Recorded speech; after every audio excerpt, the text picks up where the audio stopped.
15वें पारे के आखिर में है, 16वें पारे के शुरू में है। इसके बेशुमार फजाइल भी हैं, इसकी तिलावत भी किया करें। हर जुम्मे को कोशिश करके इसकी तिलावत करें। रिवायतों में आता है जो एक जुम्मे से दूसरे जुम्मे को दोबारा पढ़ता है ना सूरह कहफ, तो दोनों जुम्मों के दरमियान उसके लिए नूर कर दिया जाता है। सूरह पाक मक्का मुकर्रमा में नाजिल हुई। इसमें 12 रुकू हैं, 111 आयतें हैं, 1577 कलमे हैं और 6360 हुरूफ हैं। सूरह कहफ पढ़ने से घर में सुकून और बरकत नाजिल होती है। हजरत बर्रा बिन आजिब रज़ी अल्लाह तआला फरमाते हैं कि एक मरतबा एक सहाबी ने सूरह कहफ पढ़ी तो घर में एक जानवर था, वो भी भटकना शुरू हो गया। उन्होंने सलामती की दुआ देखी, सलामती की दुआ की और गौर से देखा कि क्या बात है, तो उन्हें एक बादल नजर आया जिसने इन्हें ढांप रखा था। उन सहाबी ने इस वाक़े का जिक्र जब नबी पाक अलैहिस्सलाम की बारगाह में किया तो प्यारे आका अलैहिस्सलाम ने फरमाया, ऐ फलां, कुरान पाक की तिलावत करते रहा करो। वो बादल सकीना था, वो सुकून का बादल था जो कुरान मजीद की वजह से नाजिल हुआ था। तो सूरह कहफ ये सुकून का, ये बरकत का बाइस है। और एक और जगह प्यारे आका अलैहिस्सलाम फरमाते हैं, जो सूरह कहफ की इब्तिदाई 10 आयात याद करेगा वो दज्जाल के फितने से महफूज रहेगा। अच्छा, इस सूरत में तिलावत के फजाइल तो अपने हैं। इस सूरत से, एक ही सूरत में 3 कमाल के वाकयात हैं। एक तो वही कहफ, गार, कहफ कहते हैं गार को, गार वाला वाकया है। एक इसके अंदर हजरत जुल्करनैन का वाकया, अल्लाह अकबर, पढ़ने से ताल्लुक रखता है। East and west and north, तीनों जगहों का आपने सफर किया, दुनिया के 3 कोनों का आपने सफर किया और जो आपने वहां एक्सपीरियंस किया, कमाल की बातें, और उनकी फिर वहां कैसे मुलाकात हुई, याजूज माजूज को कैसे पाया और किस तरह उसको जाकर उन्होंने ब्लॉक किया, ये सारा वाकया इस सूरत में मौजूद है। और तीसरा इसमें वाकया हजरत मूसा अलैहिस्सलाम और हजरत खिज़र अलैहिस्सलाम की जो एक बड़ी कमाल की मुलाकात है, उस मुलाकात में कैसे कैसे वाकयात हैं। यानी मैं यकीन करें, मेरा बस टाइम होता तो मैं आपको सूरह कहफ के तीनों वाकयात सुनाता, लेकिन ये सब चीजें डिफाइन करने का मकसद ये कि ये आपके और मेरे कुरान में सब मौजूद है। अच्छा, एक और बात बताऊं कि असहाब कहफ पर या इस वाक़े पर जो भरोसा या ईमान या अकीदा है ना, ये सिर्फ मुसलमानों का नहीं है, ये दीगर मज़ाहिब की किताबों में भी 7 स्लीपर्स कहलाते हैं, 7 सोने वाले। तो 7 स्लीपर का बोर्ड लगे हुए अभी, तो वहां पर दीगर मज़ाहिब के लोग भी आते हैं क्योंकि उनकी आसमानी किताबों में भी इन असहाब कहफ का जिक्र मौजूद है। अभी कौन थे, ये क्या थे, अगर ये वाक़या सुनिएगा फिर मैं इंशाल्लाह उसके तहत क्या सबक मिलता है हम सीखेंगे, क्या मैं उस पर डिस्कस करूंगा। असहाब कहफ जो थे ये शहर अफसोस के शुरफा थे, बड़े नेक लोग थे। जो शहर का नाम था अफसोस, और जो बादशाह था उसके मुअज़्ज़ज़ दरबारी भी थे, मगर ये लोग साहिब ईमान थे, ये बुत परस्ती से बेजार थे, ये अल्लाह वहदहू ला शरीक को अपना रब मानते थे। अच्छा, वहां पर जो बादशाह था वो बड़ा जालिम भी था और बुत परस्ती के लिए बड़ा इंफसाइज करता था, जो बुत परस्ती नहीं करता था उसको कत्ल कर देता था। अच्छा, उस बादशाह का नाम दकियानूस था। आज आपको एक और बात समझ आएगी कि हम बाज़ औक़ात कहते हैं ये बंदा बड़ी दकियानूसी बातें करता है, तो एक्चुअली दकियानूस जो ये लफ्ज़ है ये बादशाह का नाम था, और चूंकि वो हजारों साल पुराना बादशाह है तो आज भी अगर कोई पुरानी बातें करता है, ओल्ड एज की बातें करता है, लोग कहते हैं ये दकियानूसी बातें कर रहा है। एक्चुअली ये उसी की तरफ निस्बत होती है कि दकियानूस नाम का एक बादशाह था, मगर वो बड़ा जालिम था। तो ये लोग जब देखा कि ये हर मुसलमान को मार रहे हैं, हर ईमान वाले को मार रहे हैं और बुत परस्ती के लिए जुल्म कर रहे हैं, तो इन 7 लोगों ने क्या प्लान किया कि हम बादशाह के जुल्म और सितम से छुटकारा पाकर शहर से बाहर चले जाते हैं। वो बाहर गए और जाकर एक वीराने में, एक गार में जाकर उन्होंने पनाह ली। उस जमाने में होटल और ये बिल्डिंगें तो होती नहीं थी, हजारों साल पुरानी बात है। तो बहरहाल अब ये गार में गए और वहां पर जाकर आराम किया, थके हुए थे तो सो गए। अल्लाह की शान ये है कि वो तकरीबन 300 बरस से ज्यादा अरसे के लिए सो गए। ये सोए तो उठे ही नहीं, अल्लाह अकबर। अच्छा, उधर हालात बदलते रहे। बादशाह को जब पता चला कि ये लोग गार के अंदर हैं और ये मुझसे छुप कर गए हैं, बड़ा नाराज हुआ और उसने अपने एक बंदे को भेजा कि जाओ इस गार पर एक दीवार बना के इसको बंद कर दो, ये अंदर ही भूखे प्यासे मर जाएगा। जिस बंदे को ये ऑर्डर दिया गया था ना, वो थोड़ा सा खुदा का आदमी था।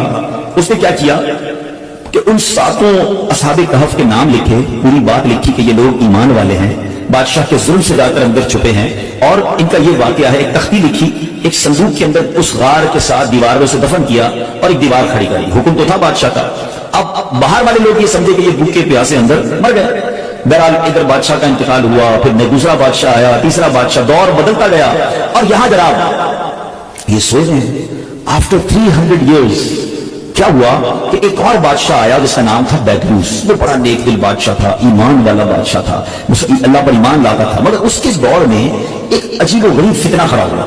कुछ लोगों ने ये माद अल्लाह शक पैदा करना शुरू कर दिया, कंप्लेन करना शुरू कर दी, आर्ग्यूमेंट शुरू कर दिया कि मरने के बाद अल्लाह दोबारा पैदा नहीं कर सकता, यानी मरने के बाद दोबारा कोई जिंदगी नहीं है। अब बादशाह बड़ा नेक दिल आदमी, समझाता लोगों को, लोग उसकी बात कम सुनते, उस फितने की बात ज्यादा सुनने लगे। तो बादशाह तहज्जुद की नमाज में रो रो के अल्लाह से दुआ करता कि मेरे मौला کوئی ایسی نشانی عطا کر دے، کوئی ایسا اشارہ عطا کر دے کہ لوگوں کو سمجھ آ جائے کہ تم مرنے کے بعد دوبارہ زندہ کیسے کرے گا۔ اللہ کی شان دیکھیں، اس بادشاہ کے وہم و گمان میں بھی نہیں ہے کہ کوئی غار ہے اس کے شہر کے قریب جہاں کچھ لوگ سوئے ہوئے ہیں، سینکڑوں سال گزر گئے نا۔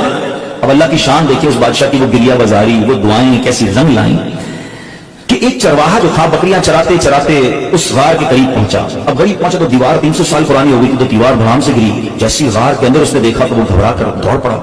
اچھا یہاں جیسی دیوار گری تو ان بندوں میں سے وہ 7 افراد اٹھ گئے۔ جب وہ اٹھے تو وہ سمجھے ہم 2 4 6 گھنٹے 8 گھنٹے سو کر اٹھے، ٹھیک ہے نا، انہوں نے نماز وغیرہ پڑھی، اپنا بھوک لگ رہی ہے تو ایک ساتھی کو کہا ذرا جانا باہر اور دیکھ بھال کر بادشاہ دقیانوس کے سپاہی کہیں پکڑ نہ لیں، کھانا لے کر آنا۔ وہ بندہ چھپتے چھپاتے بازار گیا تو سارے بازار کا ماحول ہی الگ، عمارتیں الگ، بہرحال اتنا سو خیال نہیں ہے۔ اسے جا کر ایک دکاندار نان بھائی جو روٹی بیچنے والا تھا اس نے پیسے دیے کہ مجھے کچھ روٹیاں چاہیے۔ تو نان بھائی نے جب وہ پیسے دیکھے کہ یہ سکے کہاں سے آ گئے، یہ تو کرنسی ختم ہو گئی تھی، 300 سال پرانی کرنسی تھی۔ تو کہا یہ پیسے تو ہمارے یہاں نہیں چلتے، کس زمانے کے پیسے لے کے آئے بھائی؟ یہی تو پیسے کل تو ہمیں پیسے لے کے گھر میں آج تمہیں دے دے تو کیا پیسے نہیں چلیں گے؟ اچھا یہ بتاؤ دقیانوس بادشاہ کہاں ہے آج کل؟ وہ جو اصحاب کہف میں سے ایک بندہ تھا وہ پوچھتا ہے کون سے کون دقیانوس، اس زمانے کا تو کوئی بادشاہ یہاں پر نہیں ہے۔ اب وہ حیران کہ بادشاہ کل تو ہم جا کے گھر میں گئے، آج بادشاہ کی کو پہچان نہیں رہا، کرنسی ہماری چل نہیں رہی۔ ادھر کو نان بھائی سمجھ گیا کہ یہ سینکڑوں سال پرانی کرنسی ان کے پاس ہے، ان کو لگتا ہے کچھ خزانہ مل گیا ہے۔ تو انہوں نے پکڑ کر اس بندے کو جو اصحاب کہف میں سے تھے پولیس والوں کے یا حکام کے حوالے کر دیا۔ وہ حکام انہیں بادشاہ کے پاس لے گئے۔ بادشاہ کو جب یہ سارا واقعہ پتا چلا اس نے کہا ہم تو دقیانوس بادشاہ کے زمانے کے لوگ ہیں، ہم تو سوئے اٹھے تو آپ بتا رہے کہ وہ بادشاہ بھی نہیں ہے، پیسے بھی یہ نہیں چل رہے، یہ زمانہ کون سا ہے؟ تو بادشاہ نے معلوم کیا تو پتا چلا کہ یہ 300 سال پرانی بات کر رہے ہیں۔ یہ کیسے پاسبل ہے کہ بندہ بھی جوان ہے، بوڑھا بھی نہیں ہوا اور 300 سال پرانی بات کر رہا ہے؟ میں اکیلا نہیں ہوں، 7 6 اور بھی ہیں، تو کدھر ایک غار میں ہے۔ چلو اب بادشاہ نے پورا لشکر لیا، یقین تو بادشاہ کو نہیں آ رہا تھا کہ یہ ہو کیا رہا ہے۔ اب پورے لشکر کو لے کے جب وہ غار کے قریب پہنچے تو اگر جو غار میں لوگ تھے وہ سمجھ گئے کہ دقیانوس بادشاہ کے بندے آ گئے ہیں، ہمارا بندہ پکڑا گیا ہے، اب ہماری خیر نہیں ہے۔ وہ سجدے میں چلے گئے، وہ دعائیں کرنے لگے، استغفار پڑھنے لگے۔ مگر جب سپاہی آئے تو سپاہی بھی کوئی اور، بادشاہ بھی کوئی اور، کسی کو یقین نہ آئے ان کی باتیں۔ اب وہ تختی کام آئی، اب دیوار کھوڑی گئی تو وہ تختی نکلی اندر سے جو 300 سال پہلے دقیانوس بادشاہ کے بندے نے اس کے ملازم نے لکھ کر رکھی تھی کہ ان 7 بندوں کے نام یہ ہیں اور یہ دقیانوس بادشاہ کے خوف سے جا کر اندر سوئے ہیں اور یہ ایمان والے ہیں۔ اللہ اکبر۔ جب بادشاہ کو یہ پتا چلا نا پہلے تو وہ گیا سجدہ شکر میں کہ اللہ تو نے میری پکار سن لی، ایسی نشانی بتا دی کہ بندہ مرنے کے بعد کیسے جیے گا، تو نے تو جیتے جی ہمیں دکھا دیا کہ تو چاہے تو 300 سال تک کوئی سویا رہے، نہ اس کا بال بیکا ہو، نہ بال سفید ہو، نہ باڈی گلے، اور میرے رب تو نے انہیں پھر زندہ کر دیا۔ اب جناب پورا شہر آیا، سارے لوگ آئے جو بے ایمان ہو گئے تھے، جو اللہ کی قدرت کے انکاری ہو گئے تھے، سب کلمہ پڑھنے لگے، سب اللہ کی وحدانیت پر یقین لائے۔ سبحان اللہ۔ اب یہ جو اصحاب کہف تھے، سبحان اللہ، یہ لوگ جو تھے جب انہوں نے دیکھا کہ اب ماشاءاللہ سب لوگ ایمان لے آئے ہیں اور یہ کام سارا ہو گیا ہے، تو پھر انہوں نے کہا کہ اے بادشاہ ہم اللہ کے تمہیں سپرد کرتے ہیں، تمہارا کام ہو گیا۔ یہ پھر غار کے اندر گئے اور پھر سو گئے اور اللہ نے اسی حالت میں انہیں وفات دی۔ بادشاہ بیدروس نے سال کی لکڑی کا صندوق بنوا کر اصحاب کہف کی مقدس لاشوں کو ان میں رکھوا دیا۔ اللہ کریم نے اصحاب کہف کے غار کا ایسا روب لوگوں کے دلوں میں ڈالا کہ لوگ ان کی قبروں پر نہیں جا پاتے تھے۔ اصحاب کہف کی لاشوں کا حفاظت کا انتظام بھی رب نے کیا اور بیدروس بادشاہ نے غار کے منہ پر ایک مسجد بنائی، سالانہ ایک دن مقرر کیا اور ہر سال لوگ وہاں پر ان کے گویا عرس میں جمع ہو کر اللہ کی عبادت کرتے اور گویا وہاں جا کر عبادت کرتے۔ تو اے میرے پیارے اسلامی بھائیوں، یہ ایک واقعہ جو تفسیر قرآن کے ذریعے میں نے آپ کو سنایا، قرآن میں سورہ کہف میں پورا تفصیل سے واقعہ موجود ہے۔ سورہ کہف پڑھتے ہی آیتیں بار بار پڑھتے ہوں گے۔ بسم اللہ الرحمن الرحیم۔ ام حسبت ان اصحاب الكهف والرقیم كانوا من آیاتنا عجبا اذ اوى الفتية الى الكهف فقالوا ربنا آتنا من لدنك رحمة وهيئ لنا من امرنا رشدا فضربنا على آذانهم في الكهف سنين عددا ثم بعثناهم لنعلم أي الحزبين أحصى لما لبثوا أمدا نحن نقص عليك نبأهم بالحق إنهم فتية آمنوا بربهم وزدناهم هدى۔ کیا تمہیں معلوم ہوا، ادنا کنز ایمان سنیں، کیا تمہیں معلوم ہوا کہ پہاڑ کی کھو اور جنگل کے کنارے والے ہماری ایک عجیب نشانی تھے؟ جب ان جوانوں نے غار میں پناہ لی پھر بولے اے ہمارے رب ہمیں اپنے پاس سے رحمت دے اور ہمارے کام میں ہمارے لیے راہ یابی کے سامان کر، तो हमने उस गार में उनके कानों पर गिनती की कई बरस थपका, फिर हमने उन्हें जगाया कि देखें दो गिरोह में कौन उनके ठहरने की मुद्दत ज्यादा ठीक बताता है।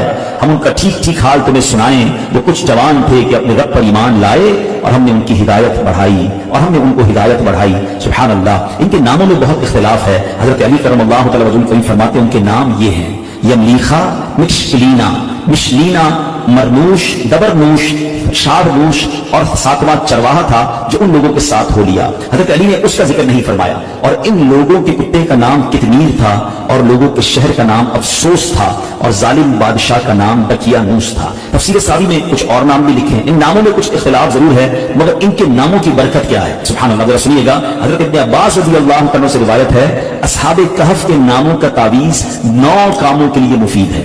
भागे हुए को बुलाने के लिए और दुश्मनों से बचकर भागने के लिए। तो भाग गया उसको बुलाना है या खुद दुश्मनों से बचना है, उसके लिए बड़ा मुफीद है। आग बुझाने के लिए कपड़े पर लिखकर आग में डाल दें, इंशाअल्लाह आग बुझ जाएगी। बच्चों के रोने और तीसरे दिन आने वाले बुखार के लिए मगर फिर भी इस वाक़े से हमें दर्स क्या मिलता है कि मरने के बाद जिंदा होना, होकर उठना ये हक है। और असहाबे कहफ के इस वाक़े से गोया रब ने एक और कुदरत का नजारा हमें दिखाया। सुभान अल्लाह। और एक और बड़ी प्यारी बात पता चली कि जब बंदा अपने ईमान को बचाकर, अपने दीन को बचाकर, अपने आप को गुनाहों से बचाकर किसी सफर पर निकल जाता है, किसी जगह हिजरत कर जाता है, वतन छोड़ता है, फिर अल्लाह उसकी गैब से मदद फरमाता है। और ऐसी मदद फरमाता है कि अकल भी काम नहीं करती। लेकिन 300 साल गार में अल्लाह ने हिफाजत की, क्योंकि ईमान की फिक्र थी। क्या आज के दौर में हमें ईमान बचाने की फिक्र है? हम तो बेईमानों की दोस्ती में भी खुश हैं। लोग कहते हैं कोई बात नहीं, मेरा एक दोस्त है, बद मजहब है, मगर मैं पक्का हूं, मैं बैठता हूं उसके साथ, मैं सुनता हूं उसकी बातें, लेकिन मैं पक्का हूं, मैं बैठता हूं। अल्लाह अकबर। हमारे बुजुर्ग वतन छोड़ गए, जान तकलीफ में डाल दी, मगर बेईमानों की सोहबत में ना बैठे। अभी आएगा ना माह रमजान, तो कुछ शुरू हो जाएंगे सोशल मीडिया पर, माह मुफस्सिरीन बन जाता है ना। हर बंदा कुरान की तफसीर अपनी मर्जी से कर रहा होता है, अपने हिसाब से जनाब कुरान खोलेंगे। कोई पेंट शर्ट पहन के कुरान समझा रहा होगा, कोई दाढ़ी मुंडा कुरान समझा रहा होगा, कोई रमजान ट्रांसमिशन के नाम पर आपको बेवकूफ बनाएगा। लोग सबकी भी सुनेंगे।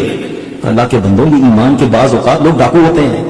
हमें कुरान सीखना है, मगर आलिम दीन से सीखना है ना, मुफस्सिर कुरान से सीखना है। एक सही अकीदा आशिक रसूल आलिम दीन से सीखना है कि हर किसी से सीखना है। लेकिन नहीं यार, बस हर किसी को सोशल मीडिया का शौक है, मैं आज उसकी सुन रहा हूं, कल उसकी सुन रहा हूं, परेशान भी रहते हैं। हमारे पास आते भी हैं कि मौलाना साहब ये मैंने सुना था, मैं कंफ्यूज हूं, भाई किससे सुना था? यार फलां से सुना था। पहले उसने कहां से सुना ये तो पूछ के आओ। कभी किसी मोची से कपड़े सिलवाए आपने? यार जूते बड़े अच्छे सिलते, कपड़े भी इसी से सिलवा लूं। आप कहेंगे नहीं यार, मोची का काम जूते सीना, दर्जी का काम कपड़े सीना। डॉक्टर आपका यार इलाज बड़ा अच्छा करता है, कहते यार डॉक्टर इलाज बड़ा अच्छा करता है, घर भी इसी से बनवा लेते हैं, घर भी अच्छा बना देगा। डॉक्टर का काम इलाज करना है, बिल्डर का काम घर बनाना। दुनिया का हर काम हम उसके एक्सपर्ट से करवाते हैं, सीखते हैं, मगर दीन जिसकी मर्जी है वो सिखाए और हम बैठ के सुन रहे होते हैं। ना करें ऐसा। आप असहाबे कहफ के इस वाक़े से समझो कि ईमान की अहमियत क्या है। चलिए आला हज़रत ने 100 साल पहले समझाया। क्या फरमाया? सोना जंगल रात अंधेरी, छाई बदली काली है, सोने वालों जागते रहियो, चोरों की रखवाली है। आंख से काजल साफ चुरा ले, यहाँ वो चोर बुलाते हैं, तेरी गठड़ी ताकी है और तूने नींद निकाली है। अभी मुहावरा कितना कमाल का है, आंख से काजल चुराना। कैसे? काजल तो आंख के अंदर ही होता है। अलग कहते हैं इतने शातिर हैं, इतने मक्कार हैं कि तुम्हें पता भी नहीं चलेगा और तुम्हारी आंख से काजल चुरा लेंगे। कुरान के नाम पर तुम्हारा ईमान छीन लेंगे, हैं तफसीर के नाम पर दीन की बात करने आएंगे और तुम्हारे दीन लेके चले जाएंगे, तुम्हारे अकीदे में वसवसे की सुई चुभो पे चले जाएंगे। तो ये समझना है कि मैंने अपने दीन की, अपने ईमान की हिफाजत कैसे करनी है। और सुभान अल्लाह, एक और बात ये पता चला, ये बैदरूस बादशाह नेक दिल मुसलमान था ना, कुरान में वाकया मौजूद है ना। उसने क्या किया कि एक दिन मुकर्रर किया साल का, और बुजुर्गों के मजार के पास जाकर पूरा साल में एक दिन मुकर्रर करके लोग वहां जाते थे, गोया उनका उर्स मनाते थे, वहां इबादत करते थे, रब की इबादत करते थे। तो पता चला कि